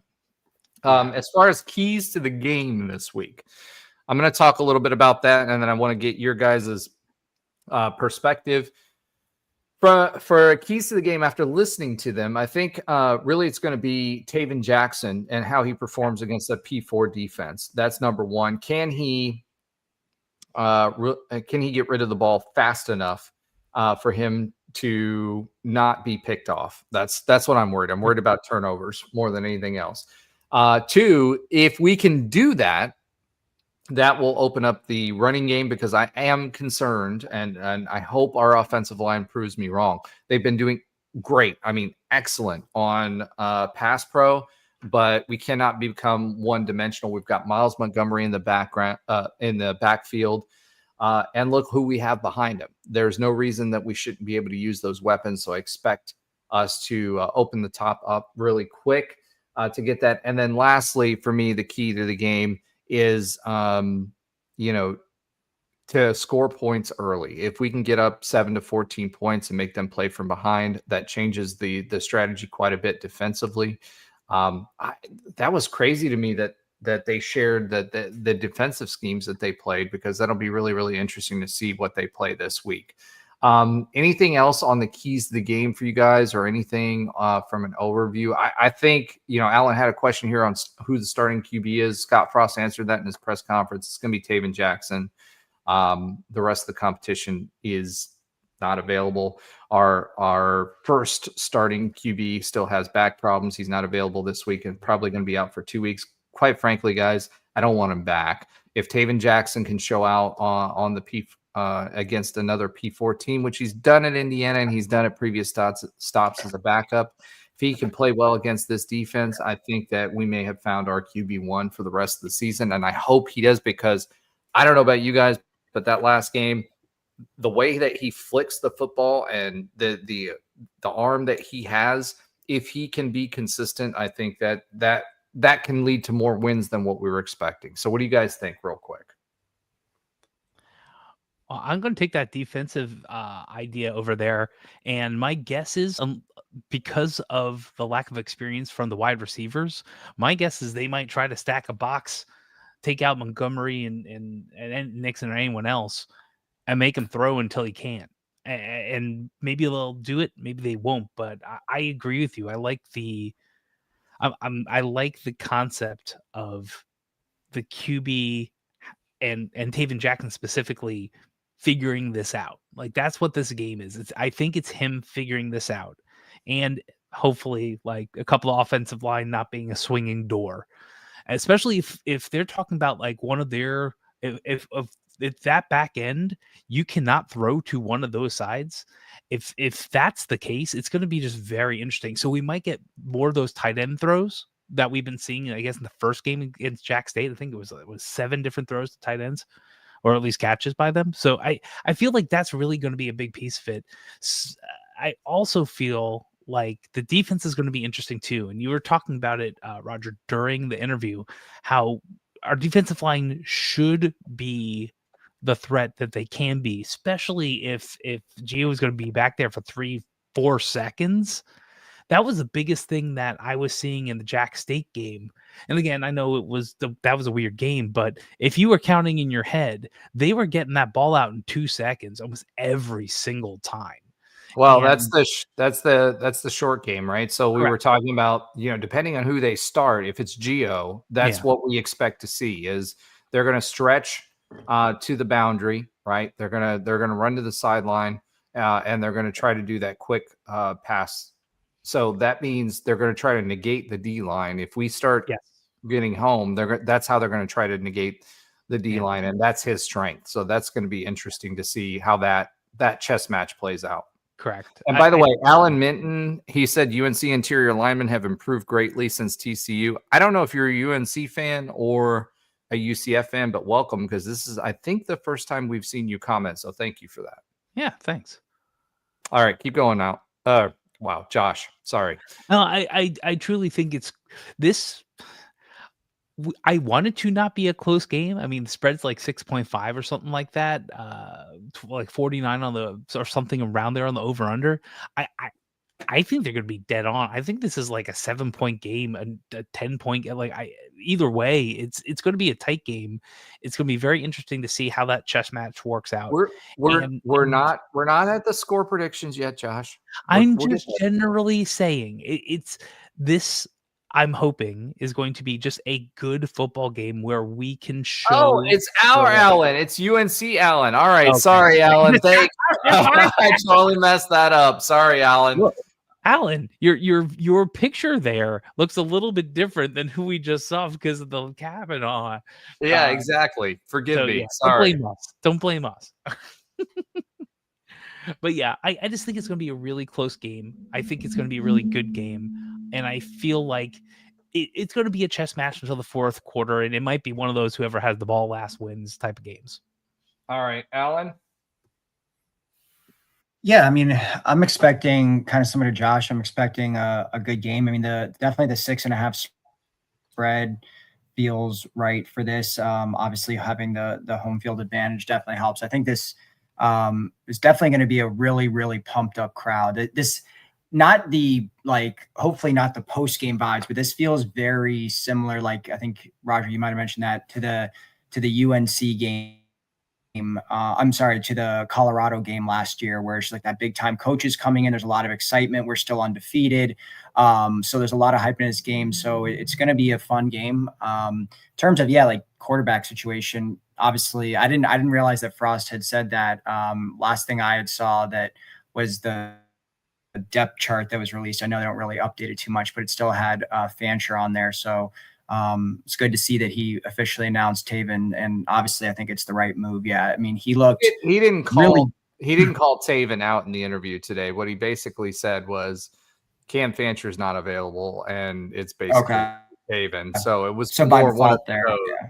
Yeah, it was more one of those versus Taven's our guy kind of thing. I think he's trying to which makes more sense. So so I mean, I think obviously it's the right move. I mean, like for all the reasons you said, I mean, he's looked a lot more natural. The flick of the wrist has got, can just bomb the ball. I mean, he looked, I thought, a little bit better in the second half of week 1 than he did in game 2, where there wasn't a single passing touchdown thrown somehow with 68 points. But yeah, I mean, as of right now, he should be our guy. And I think he gives us the best chance to win going up against UNC. Trey. Yeah, I mean, I think it's going to be, is Taven Jackson ready to see, I think this will be his first real test as far as what he's going to see defensively. I mean, Bill's going to mix it up. The games that you watch with UNC, whether they're getting beat by TCU or, smoking Richmond, they run a lot of different stuff, which that's just what Bill does. That's his background. So he's going to give him a lot of different looks. And like you guys kind of hit on the head, he's going to make you be left-handed. Taven is going to have to go to his curveball. Coach Frost is going to have to go to his secondary pitch. And that's going to be the game of adjustments. This is where we're entering now. It's, this is power 4 football. You have to adjust, and it has to be quick. It can't be, oh, we figured it out in the second half what they were doing in the first half. It needs to be, all right, I see what they're doing this drive. We need to adjust. Oh, I see what they're doing next drive. We need to adjust. So I think it's going to be that cat and mouse game. And I think for us offensively, it's like I said, it's quarterback and can our O-line establish the run. Defensively, I think they're going to be able to play. I think we have the talent defensively, and I think, again, we're going to have to win up front and kind of make them one-dimensional. I mean, you guys hit it on the head. Gio, when he gets the ball out quick, that's what he wants to do. So we're going to have to challenge him up front and let the big boys eat. That's what I think the game plan is. I think it's simple. I think this is what we're going to have to deal with, is just win where we should win. Yeah, I agree with that. And the defensive end spot is going to be key this week. If Gio's able to roll out of the pocket, that's going to be problematic for us. I think they're going to go sideline to sideline offensively, and they're going to try to use Gio's feet. If they can't get that, then they'll use the short game. So that'll be a defensive adjustment on how we, whether we're throwing the house at them or whether we're coming back in zone coverage to try to defeat that short game. So it'll be interesting. 6.4 yards on average per snap for the quarterback for Gio this season. So I think the short game is going to be where it's at. So it'll be quick, but I do think our defense is up to the challenge. What I'm questioning is whether that Taven Jackson can get the ball out fast enough. So we had some other questions, but obviously we enjoyed our time with the Hill brothers. So Alan Minton, who is our other Alan. So I'll just say Alan 2. It's always going to be in the lines. That's where you win or lose games. So, it'll be interesting. I don't have a lot of faith in us being able to run the ball, but I do think we can get some things done through the air. Okay. So score predictions for this week. Ben Stout just sent us his score prediction. No, he didn't. He sent it earlier in the day. I'm just giving him crap because he copied no, just kidding. 24-17 UCF. Alan, what is your score prediction for this week? Oh, I like that one. I have, I wrote down in let me bring up, so I'm consistent here with my Instagram page. Been trying to follow that all year, so people don't call me out if I have a different one. But so I have it. Well, I don't care if they do that. I don't care if they call you out because that means they're watching the show. Yeah. So but I want to keep it consistent with what I have on my page. So I'm going to go with 24-20 UCF. Wow. That was like me. I went 23-20. Like that was exactly what I was thinking, something similar like that. It feels like it's a low scoring game. I don't know why it does. It feels real low scoring. Okay. Josh? 48-10. No, kidding. Okay. I can't do it 3 weeks in a row. I will say that I actually think the over is going to hit. I think it's going to be low scoring, but not like that. My gut tells me 31-21, but I'm going to go to 31-24. I think it's going to be a little bit higher scoring than that, but we'll see. I do think the good guys win, but it's definitely it's either a 10 or a 7-point win. All right. Well, since Tim is participating with us, he says 28-24 UCF. I'm going to go a little bit different. this year I've been a little less conservative than what everybody else has been. So I'm going to go 32-21 UCF. Wow. With this one. So I'm going to take the highest. We don't know what actually, you know what? I'm going to do one better. I'm going to say 38-21 UCF because I think that UCF, if we can get out early, we can do a lot of damage. So, all right, Tim, I've got you 28-24. Big 12 Brad, he's a little late. He says, do y'all think Taven will use his feet a little bit more this week? He used his feet last week, so it depends on what the defense gives them. So right now, again, last week I won the week. Last week, Mark's not here to give his, so I guess he's out. He's lost. He owes us the steak. But let's go ahead and get into some other UCF news. We're at 1:45, so I think we're going to go over 2 hours. But as I mentioned earlier, Sean Clark unfortunately suffered a medical emergency. What we've been hearing is that it was a stroke, unfortunately. I have some friends of mine who've gone through those, and depending on how quickly he got to medical attention, that can take a little bit longer to recover from. UCF is going to hire another offensive line resource, someone who's more established to help out the team. But in the meantime, Alex Farah leads the offensive line unit right now. I just want to take a moment and stop. Life is short, and we talk about football, but when it comes to something like this, you never want to see this. From all accounts, Sean Clark is admired by App State fans, by everybody else that he's ever been in touch with. So I just want to say to him and his family, whether you see this or not, we wish you well.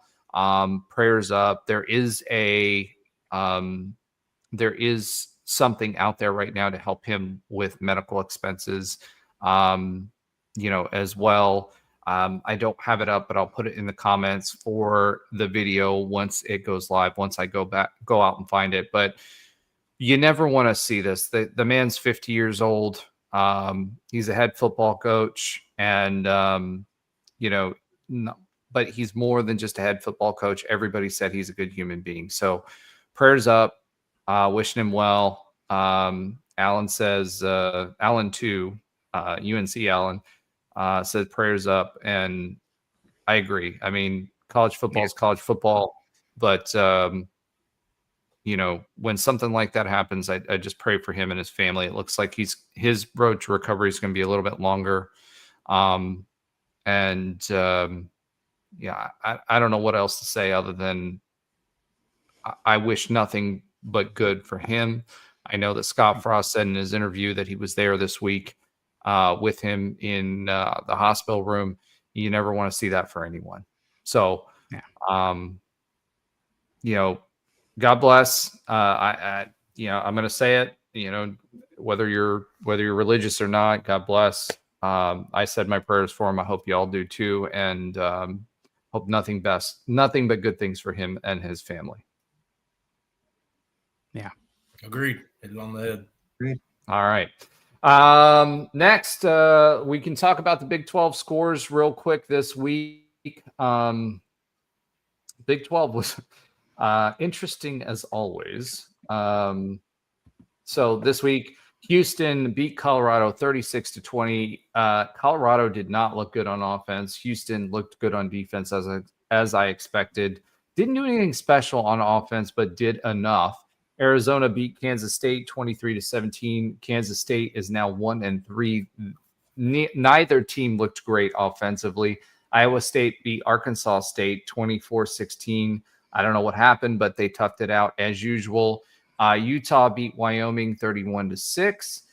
Texas Tech beat Oregon State 45-14. The Pac-2 or whatever they are now had a rough week this week. Baylor took care of business against Samford 42-7.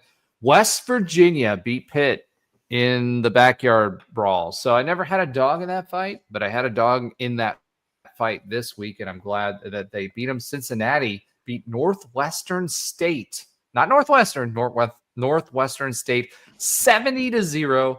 TCU beat Abilene Christian 42-21, and Arizona State beat Texas State 34-15. So, where does that leave UCF? UCF is obviously 2-0, so that leaves us tied for 5th place in the conference. We'll see how that works out for the rest of the conference or the rest of the year. But we're in 5th right now, so we're not 15th. So I'll take it. Okay. That being said, Big 12 has 3 ranked teams right now. ESPN ranks us 36th out of the 39 undefeated teams. That's largely because we played the bye. KZ revealed this week that he had a first-round grade for the NFL draft before his injury. So I do want to say that makes it even more, I don't know if I would say hurtful would be the best way to say that for KZ. We were all rooting for him. We weren't sure if he was going to come back the next year. We expected him to go to the NFL, but he had a first-round grade. And I really would have loved to see KZ in the NFL. It makes that much harder in what he went through, but more power to him. Tim says, if we win Saturday, we will get some votes. If we win big, UCF may crack the top 25. I agree. Unlike the Cows, who got their butts handed to them by Miami this week.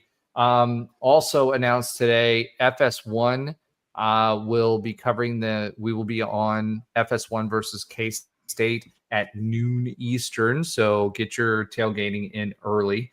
I'm going to shout out a little bit of listener love as we do each and every week, because we appreciate each and every one of you, including the folks on TFOC this week. I mean, the show would not have been as fun without you. But Sellout Artist this week had a comment on there who says, who knew Julian Assange knew so much about football? He was talking about me and my hair. So I'm just going to let it loose here for you, Sellout Artist. Yeah, that was pretty funny. I didn't respond to that because I was, I didn't know how to respond to that, but that was pretty hilarious. Econ Advisor, frequent contributor to the show. The hospitalization of the O-line coach puts even more pressure for the new O-line to perform. They are bringing in someone to help you because he can't be much of a factor in the UNC game. Practice has been going well. Coach Frost says that this will be the first big test and no let-ups for the remainder of the season. Taven may need 350 yards passing to stay in the game unless the run game surprises. Also scary is UNC's big offensive line and run option QB. The defense has been vulnerable to big running backs. So Econ Advisor, we kind of talked about that throughout. However, I will say this. I do think that our defensive line is up to the task. I don't think Taven will need 350 yards, because if he gets anywhere close to 200 yards, I think that'll open up the run game for us. And he is a viable third running back as well. And DFOC, no, that makes it more fun. He says I appreciate y'all putting up with my BS. Tim in Florida says, DFOC, your BS is not BS. It's good BS. And that is not no BS. All right. So that being said, 4 new subs this week. So we've eclipsed 230 and are on our way to 1,000. As a reminder, Alan will cut his hair after we hit 1,000 subs. Twitter, there was also 3 new subs, DFOC23 _23, which we obviously have been talking about quite a bit. Benny Boy 44, UCF Man 94. Welcome to the show when it comes to X. Keep them coming. Tell your friends. Thank you so much. As we've shown, you're part of the show. You drive the show. We appreciate you. And, let's keep it going with Alan's oxymoronic stat of the week. Alan, can we get this under 2 hours? It's 1:53:51. Yeah, it's a quick one.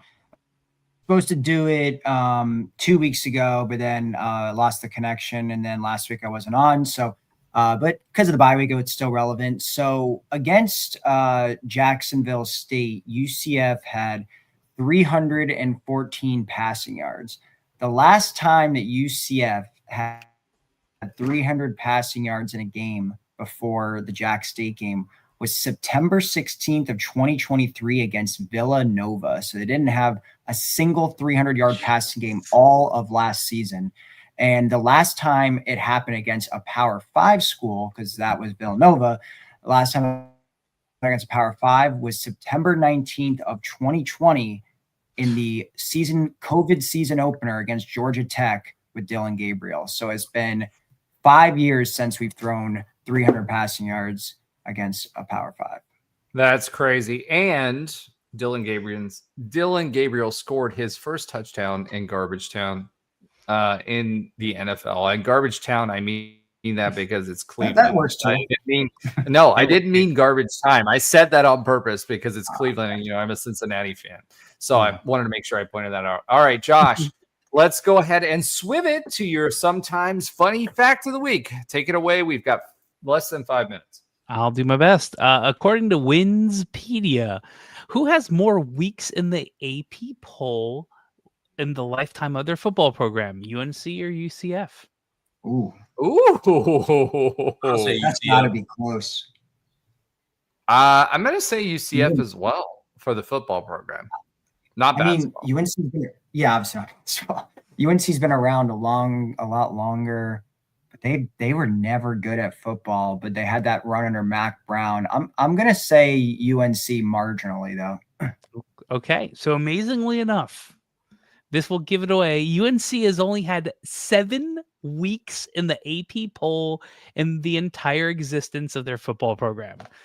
No way, really? 7 weeks, according to Winspedia. UCF has had 54. I thought they were like under Mac Brown. They felt like they were ranked almost the whole time that he was there. Like according to Winspedia, no, and they're like 102nd. Alan number 2 needs to fact check that. Yes, please. I mean, I'd be glad. This is I get according to Winspedia, and they're pretty good with their.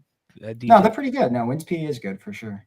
All right, we are 156.31. Josh. Let's switch it to your quick update on other UCF sports that Alan and Andrew does not watch, and Trey might, but that's okay. UCF women's soccer is now 6-1-0 in the season, beating UNF 2-0. The Knights open up Big 12 play at home on Thursday, September 18th versus West Virginia. Men's soccer are 2-3-1 after beating Jacksonville Dolphins 2-0, with Hewlett getting his first brace. The Knights start their Sun Belt Conference play with a road trip to number 18 Kentucky at 7:30 p.m. Sometime, I think it's probably a Thursday. I just didn't put it on there. UCF volleyball is 7-2, beating Arkansas State 3-0, FAU 3-1, and losing to Brown 1-3. Big 12 play opens up at home versus number 21 Baylor tomorrow, Tuesday, September 16th at 6 p.m. if you're watching live. And there's 2 games away from home in Tuscaloosa versus Memphis on September 19th at 5 p.m. and Alabama on Saturday, September 20th at 6 p.m. UCF cross country will be in Huntsville, Alabama this Friday. No, that's incorrect because that was last Friday. We'll scratch that. UCF men's golf will play in the Bearcat Invitational starting on Monday, September 15th. So that's today. They're playing today and they are playing tomorrow. Women's golf will be at the Schooner Invitational in Oklahoma on September 20th through 22nd. And last but certainly not least, Ball Malone, the softball coach, assigned a 2-year extension. And Martinson in rowing was promoted to associate head coach after 2 seasons. We have 2 minutes left. All right. Less than 2. All right. I'm going to say this. This week was the first week, or actually last week was the first week that I had 4 UCF alumni collaborate on a new venture. So that was the first time that has ever happened in my professional career. We are moving forward. So shout out to Adam, shout out to Tess, shout out to Ashley, shout out to Javier, who, by the way, played for UCF soccer back at in 2006. So we met and we're collaborating on something, but I think it's a sign of the times. And you know, when you talk about big time, whether it be in business or whether it be in sports, This is proof in the pudding, so I appreciate it. Other than what we already do, thank you everyone who's contributing in the comments. Thank you everyone who contributed during the show. We appreciate you. And tell your friends, go Knights, and Charge on. Are you going to let me stay for the 40 seconds so we get over 2 minutes, or do I get to get cut off before all this happens? Come on. I'm going to know. cut it out with 15 You're gonna cut it seconds off? All just right. in case. Okay. You really shouldn't. Like, you shouldn't let me go on like this. At some point, the podcast has to end. I don't know when that will be, but